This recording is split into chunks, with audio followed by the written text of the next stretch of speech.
नमस्कार, स्वागत है आपका जनता टीवी में। मैं हूं आपके साथ सचिन चौहान। बात होगी हिमाचल की तमाम खबरों की, लेकिन बुलेटिन की शुरुआत इस वक्त की बड़ी खबर से कर लेते हैं।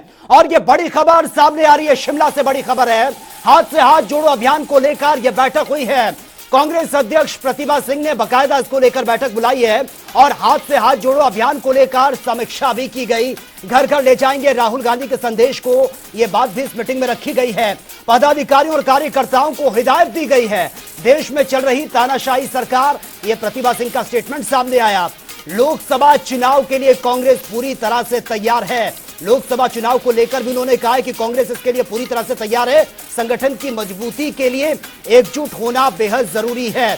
तो ये बड़ी खबर से आपको अपडेट करा रहे हैं। यह बैठक का आयोजन किया गया था जिसमें तमाम बातों का जिक्र यह किया गया है। शिमला के राजीव भवन में यह बैठक हुई है। इसमें संगठन की मजबूती पर जोर दिया गया है और आने वाले चुनाव, लोकसभा चुनाव की अगर बात की जाए, उसको लेकर भी विचार विमर्श मंथन किया गया, जिसमें यह बात निकलकर सामने आई है कि कांग्रेस इसके लिए पूरी तरह से तैयार है। और हाथ से हाथ जोड़ो अभियान को लेकर भी विचार विमर्श मंथन किया गया है कि राहुल गांधी के संदेश को घर घर तक पहुंचाना है। ऐसा नहीं लगता कि भी उनका कार्यक्रम सफल नहीं हुआ है। आप सभी ने देखा है कि किस तरीके से भारत जोड़ो यात्रा में हजार नहीं लाखों की संख्या में लोग राहुल गांधी से जुड़े और उन्होंने जो संदेश देने की कोशिश की, वो संदेश हमने हर क्षेत्र तक, हर स्टेट में पहुंचाने का प्रयास किया है। तो जो ये बीजेपी के लोग ये कहते हैं कि वो सफल नहीं हुआ, उसकी वजह से ये नॉर्थ ईस्टर्न स्टेट में हमारे को हमारी स्टेट, हम उसमें कांग्रेस सफलता नहीं हासिल कर पाई, ये बिल्कुल निराधार बात है। और हम इस अभियान को जारी रखते हुए हम हर क्षेत्र में जाकर, ब्लॉक स्तर पर और घर डोर टू डोर जाकर इस संदेश को देंगे, ताकि अगला चुनाव भी हमारा 2024 में होने जा रहा है। और वही हिमाचल प्रदेश कर्मचारी चयन आयोग कर्मचारी संघ के पदाधिकारियों ने मुख्यमंत्री के राजनीतिक सलाहकार सुनील शर्मा बिट्टू से मुलाकात की है। संघ के पदाधिकारियों ने आयोग को भंग किए जाने के बाद कर्मचारियों को पेश आ रही समस्याओं के सिलसिले में सर्किट हाउस हमीरपुर में यह मुलाकात की है। पदाधिकारियों का कहना है कि इस मामले में दोषियों के खिलाफ कड़ी से कड़ी कार्रवाई की मांग की गई है। कर्मचारी संघ ने इस मुलाकात के दौरान सौंपे गए ज्ञापन में कहा है कि आरोपी उमा आजाद को आयोग की ओर से साल 2012 में यह किया गया था, जिसकी बहाली के आदेश भी प्रदेश सरकार द्वारा लिए गए निर्णय के अनुसार ही हुए हैं।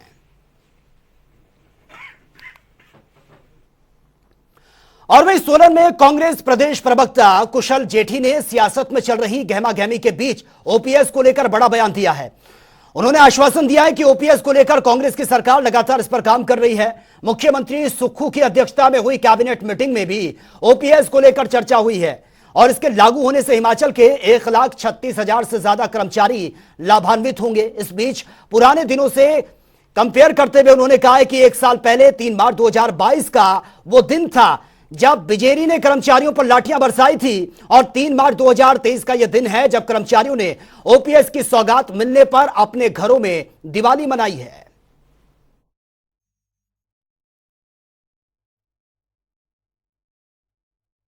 ढाई महीने का उनकी वो स्थिति है जैसे मछली को पानी से बाहर निकालो ना, वो तड़पती है, उसको तड़प तड़प के जो है ना उसकी पूरी जान दे देगी। इस तरह भारतीय जनता पार्टी का हाल है। वो सत्ता सुख के बगैर तड़प रहे हैं, उनको रात दिन सपने आ रहे हैं। उन्होंने जो 5 वर्ष का ऐश करी, 5 वर्ष की जो एक, मैं समझता हूँ भारतीय जनता पार्टी की कार्यकर्ता की सरकार वो भी नहीं थी, वो सिर्फ एक गैंग की सरकार पिछले 5 वर्ष चली है। वो 5 वर्ष के वो जो नेता जिनका ऐशो आराम छूट चुका है, वो तड़प रहे हैं। मुझे लगता है थोड़े दिन बाद तड़पने के बाद वो शांत होकर बैठ जाएंगे। उनको लगा कि अब हिमाचल प्रदेश में सही मायने में जनता की सरकार चुनेगी। सुखविंदर सिंह जी की सरकार ने कल के कैबिनेट के फैसले से दर्शा दिया है कि हमारी भावना जो पवित्र थी, जो हमने कहा, हमने वोट की खातिर नहीं कहा, हमने सिर्फ जनता के दुख दर्द कम करने के लिए वादे किए थे और उसको लागू कैसे किया जाए, इसका एक उदाहरण भी कल की कैबिनेट सरकार में माननीय मुख्यमंत्री महोदय ने दिखाया कि जो पहली कैबिनेट बैठक में इसको पास किया था और कल कैसे लागू किया जाए, उसका जो उदाहरण उन्होंने पेश किया, मैं समझता हूँ पूरे देश के लिए, पूरे हमारे हर एक प्रदेश के लिए, कर्मचारियों के लिए एक सुख का सूरज ये कल उग के आया है।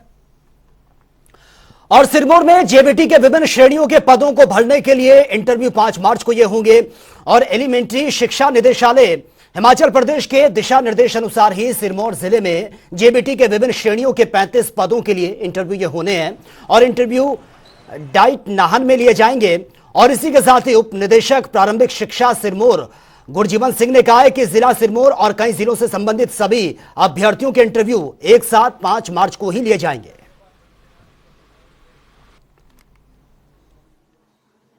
कुल 35 पदों के लिए जेबीटी की डॉक्यूमेंटेशन होगी, जिसके लिए 5 मार्च 2023 का दिन निश्चित किया गया है।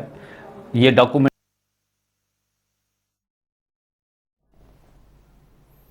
और वहीं गैस के बड़े दामों को लेकर बीजेपी लगातार कांग्रेस के निशाने पर है। अब हमीरपुर में भी पूर्व राष्ट्रीय महिला कांग्रेस अध्यक्ष अनीता वर्मा ने केंद्र सरकार पर जमकर निशाना साधा है। महिलाओं को रसोई घर चलाने में दिक्कतों का सामना करना पड़ रहा है। वहीं गैस के दामों में बढ़ोतरी कर आर्थिक बोझ बढ़ाने का आरोप उन्होंने लगाया है। हालांकि इस बीच उन्होंने 10 गारंटियों को लेकर घिर रही कांग्रेस पर भी सफाई दी है और कहा कि सुक्खू सरकार की ओर से 10 गारंटियों के वायदे को भी जल्द ही पूरा कर दिया जाएगा। ऐसे है कि अभी जो आपके नॉर्थ ईस्ट के इलेक्शंस ख़त्म हुए हैं उसके बाद ही एकदम इन्होंने वृद्धि की है। असल में गैस और जो पेट्रोल है इनके दामों को बढ़ाकर ही जो पैसा है वो सेंट्रल सरकार अपने लिए यूज़ करती है, किसी भी और हेड में यूज़ करती है उसको। तो इन्होंने इलेक्शन करके तो बढ़ाया नहीं, और जैसे इलेक्शन ख़त्म हुआ इन्होंने एकदम गैस के जो कीमत है वो बढ़ा दी है। तो मैं समझती हूँ कि ये जो एक गैस का आपने कीमतें बढ़ाई हैं, ये आपने एक घरेलू महिला पर बहुत ही बड़ा वार किया है। विपक्ष का तो काम है कि आपने कोई ना कोई नुक्स जो बैठी हुई सरकार है उसके निकाल लें। मैं उनसे ये पूछना चाहती हूँ कि अभी तक 2 महीने नहीं हुए हैं सुक्खू जी को अपना स्थान ग्रहण करने में, उस पर जो ये ताने दे रहे हैं मेरे हिसाब से ये ठीक नहीं है। इनको समय दीजिए। और इन्होंने जैसे कहा कि हमारी सारी संस्थाएं बंद कर दी हैं जो इन्होंने अनाउंस की थी, ऐसी बात नहीं है। सुक्खू जी उस पर विचार कर रहे हैं।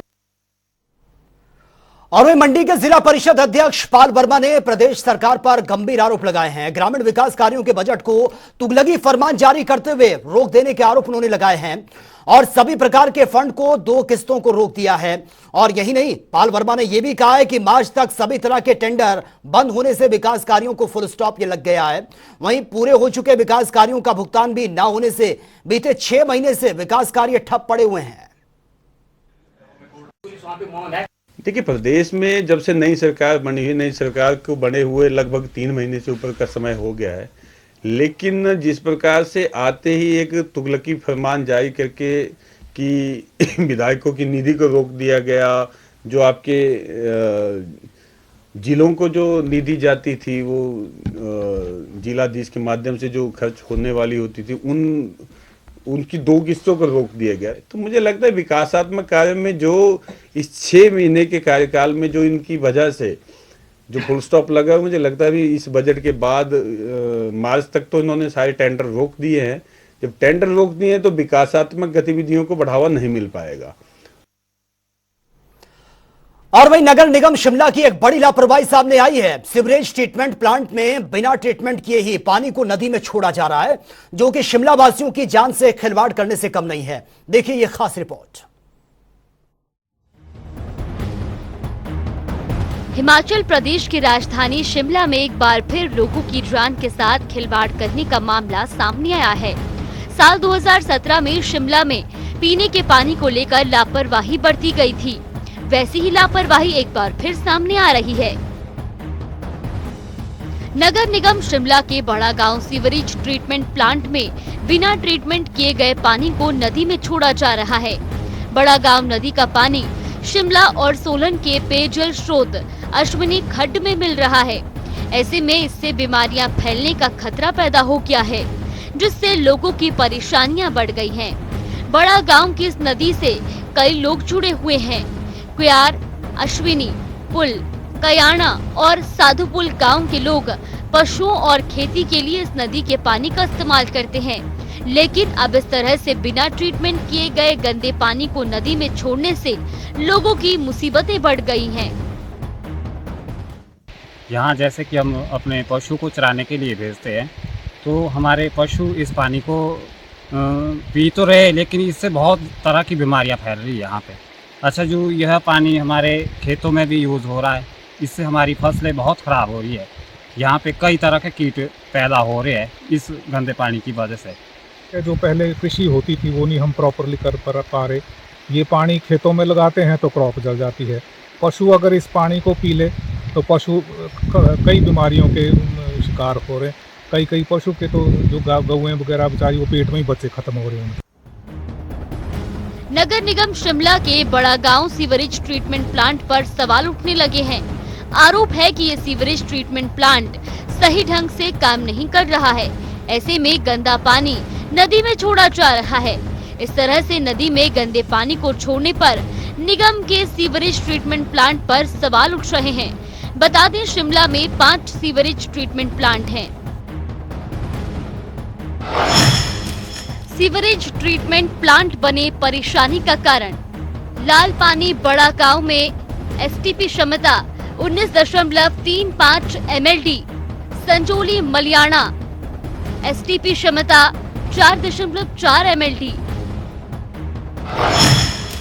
ढली बढ़ैया एसटीपी क्षमता 0.76 MLD, north disposal Golchha Anodel STP क्षमता 5.80 MLD,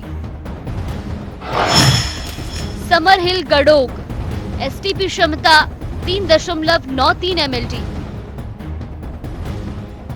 बड़ा गांव ट्रीटमेंट प्लांट पंचायती राज मंत्री अनिरुद्ध सिंह का हलका है।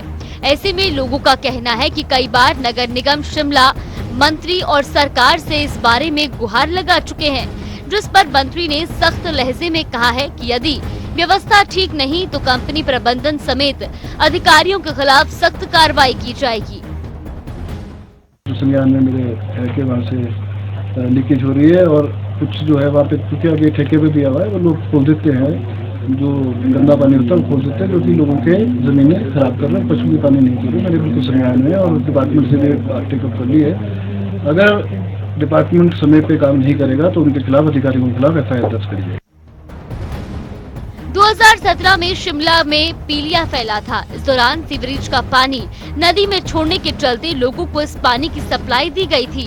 इस दौरान 32 लोगों की मौत हुई थी। ऐसे में एक बार फिर से इस तरह की लापरवाही हो रही है। ऐसे में अब देखना ये होगा कि कब तक कार्रवाई की जाती है। न्यूज डेस्क, जनता टीवी।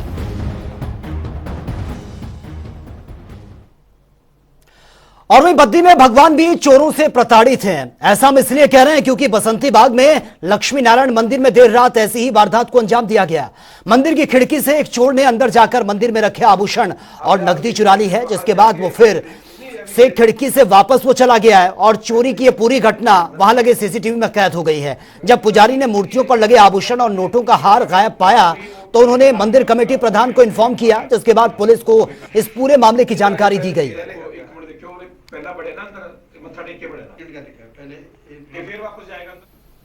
और रंगों से भरे होली के त्यौहार को लेकर मंडी शहर पूरी तरह से तैयार है। इस मौके पर ट्रैफिक की व्यवस्था को लेकर भी मास्टर प्लान तैयार किया गया है। व्यवस्थाओं का खाका तैयार करते हुए एसपी शालिनी अग्निहोत्री ने ट्रैफिक प्लान भी ये जारी कर दिया है, जिसके मुताबिक सेरी मंच पर होने वाले होली कार्यक्रम को लेकर शहर में एक तरफा ट्रैफिक व्यवस्था रहेगी। इस दौरान विक्टोरिया पुल से लेकर सेरी मंच तक वन वे ट्रैफिक व्यवस्था रहेगी और सुरक्षा की दृष्टि से सिविल ड्रेस में भी पुलिस जवानों की तैनाती ये की जाएगी, ताकि कोई हुड़दंग करता हुआ पाया गया तो उसके खिलाफ पुलिस सख्ती से निपट सके। और इसी के साथ ही एसपी ने लोगों से भी आग्रह किया है कि ट्रैफिक व्यवस्था का पालन करें और शांतिपूर्वक ढंग से होली के त्यौहार को मनाएं।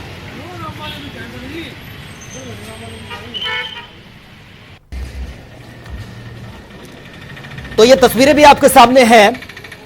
सुरक्षा के पुख्ता इंतजाम किए गए हैं ताकि लोग शांतिपूर्वक तरीके से होली के त्यौहार को मना सकें और ट्रैफिक व्यवस्था को भी यहां पर पूरा इसका मैप तैयार कर लिया है कि किस तरह से ट्रैफिक व्यवस्था रहेगी। मंडी के बाजार रंगों से गुलजार हैं, तस्वीरें आपके सामने हैं और सेरी मंच पर यह होली का त्यौहार बड़े मंच पर यह मनाया जाएगा। और जिला स्वास्थ्य और परिवार कल्याण विभाग की ओर से मंडी के जोनल अस्पताल में पुलिस और स्वास्थ्य विभाग के अधिकारियों के लिए मानसिक स्वास्थ्य देखभाल विषय पर 1 दिवसीय प्रशिक्षण शिविर का आयोजन किया गया। इस प्रशिक्षण शिविर में state mental health CEO doctor Sanjay Pathak ने सभी अधिकारियों को मेंटल हेल्थ केयर और मेंटल हेल्थ केयर एक्ट के बारे में विस्तृत जानकारी दी है। इस मौके पर सेंट्रल जोन मंडी डीआईजी मधुसूदन शर्मा भी विशेष रूप से मौजूद रहे। हमारा एक मेंटल हेल्थ केयर एक्ट है जो कि 2017 में आया है, और उस मेंटल हेल्थ एक्ट को जो एनफोर्स करना है अपने स्टेट में, तो स्टेट मेंटल हेल्थ अथॉरिटी का एक मैंडेट है। तो उसी मैंडेट को पूरा करने के लिए, अवेयरनेस फैलाने के लिए, और मेंटल हेल्थ केयर एक्ट को जो है पुलिस एंड डॉक्टर्स के बीच में जो है उसके क्या क्या प्रोविजंस हैं, स्टैट्यूटरी प्रोविजन क्या क्या हैं, उन्हीं को लेके एक वर्कशॉप हमने यहाँ पे जो है वो ऑर्गेनाइज की है।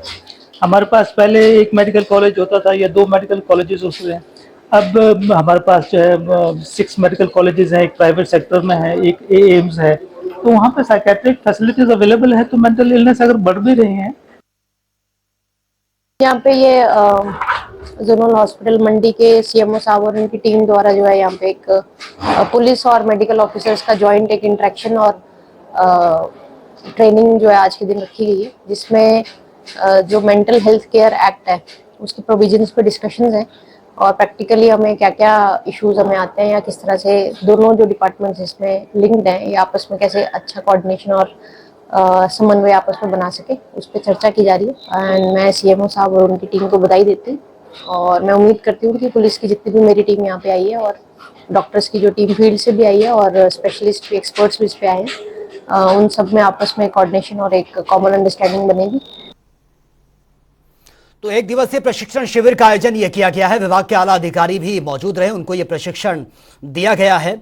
अधर में अस्पताल का निर्माण कार्य है, डॉक्टर वाईएस मेडिकल कॉलेज का जो निर्माण कार्य है वह अधर में लटका हुआ है और यह प्रशिक्षण कार्यक्रम जो दिया गया है ताकि एक बेहतर व्यवस्था बन सके। 1 दिवसीय प्रशिक्षण कार्यक्रम यह था जिसमें तमाम अधिकारी भी मौजूद रहे। हेल्थ केयर एंड एक्ट के बारे में यह जानकारी दी गई है।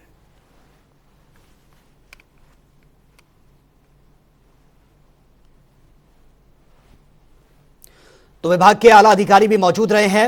हेल्थ केयर एक्ट के बारे में यहां पर यह जानकारी दी गई है। 1 दिवसीय प्रशिक्षण शिविर का आयोजन यह था। आधुनिकता के दौर में जो मानसिक बीमारियां बढ़ रही हैं, इससे कैसे रिकवर किया जा सके, कैसे क्योर किया जा सके, इसी को लेकर यह प्रशिक्षण यह दिया गया है, जिसमें तमाम अधिकारी भी मौजूद रहे।